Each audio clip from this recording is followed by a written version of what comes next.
Let's read a book. Let's read a book. Today we are going to read Duck and Hippo Give Thanks. It was almost Thanksgiving and the leaves were still tumbling. Hippo was ranking the leaves into a huge pile and dreaming of a good old-fashioned Thanksgiving. A white balloon flew through the air and plopped right into the middle of Hippo's pile. What was it? A head popped out. It was Duck. Duck, Duck, cried Hippo. What are you doing? I'm jumping into a pile of leaves, said Duck. It's fun. Why don't you try it?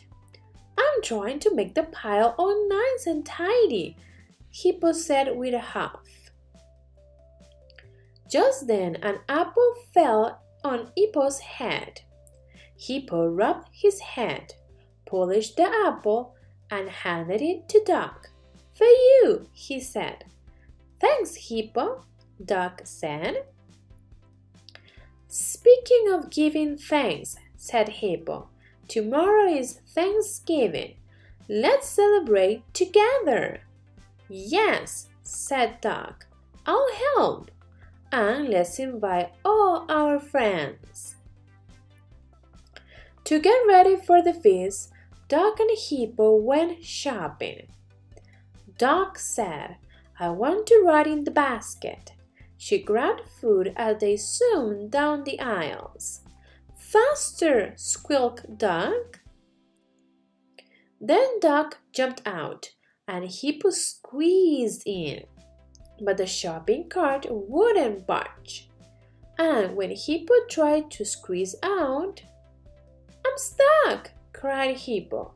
No problem, boomed Elephant. He'll leave Hippo out. Thank you, Elephant, said Duck and Hippo.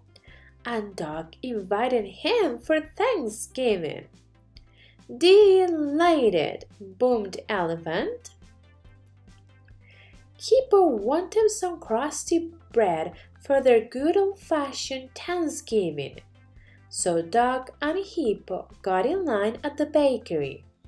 Turtle was ahead of them. You go first, said Turtle, and take your time. Take your time. Thank you, Turtle, said Hippo and Duck. And Duck invited him for Thanksgiving. Terrific, said Turtle. By now, Duck and Hippo were so hungry. They went to Pig's Pizza, and they each ate a slice of Pig's special pizza of the day. Thank you, Pig, said Duck and Hippo, and Duck invited her for Thanksgiving. Yummy, cried Pig. I can't wait. Back at Hippo's house, Hippo said, Oh, there's so much to do for our good old-fashioned Thanksgiving. So Duck went out and gathered leaves. She just couldn't help jumping in. Hippo went out and gathered pumpkins. Whack-a-doo-doo-doo, cried Duck, sitting on a pumpkin. I laid an egg.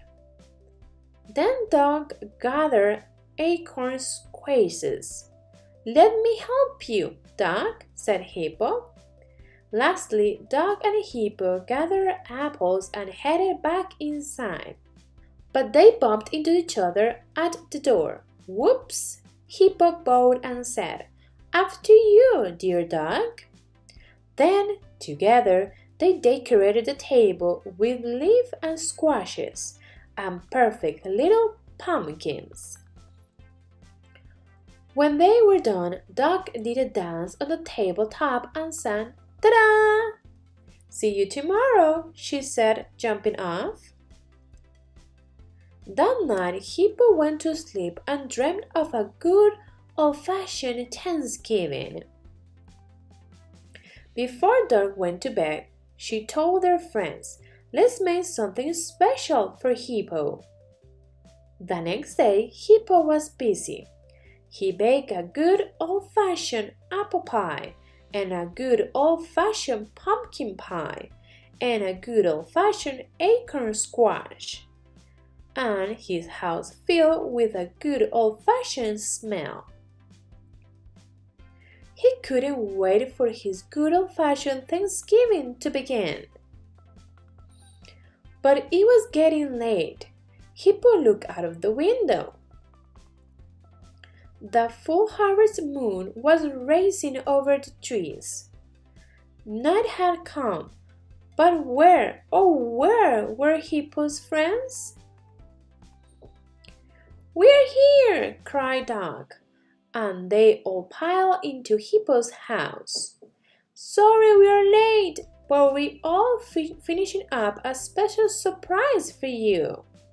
"I wonder what it could be," thought Hippo. Hippo's friends each had something to offer. Turtle brought Chinese egg rolls. Elephant brought sea cucumber sushi. Pig brought pizza napolitana. And Duck brought peanut butter and jelly tacos. Surprise! This is not a good old-fashioned Thanksgiving feast, thought Hippo. But then he looked at the smile faces of all his dear friends. He spread his arms wide and said, "Welcome, and thank you for being who you are." "Hurrah!" everyone shouted. Then they all gathered around the table and held hands. Duck and Hippo gave thanks for their friends, for being together, and for sharing nature's bounty. "Let's eat!" cried Pig. And it was a big, happy Thanksgiving feast, the best Thanksgiving ever. When they were done, Duck said, "And now let's go outside and jump in the leaves." Si te gustó este video, dale me gusta y no te olvides de suscribirte.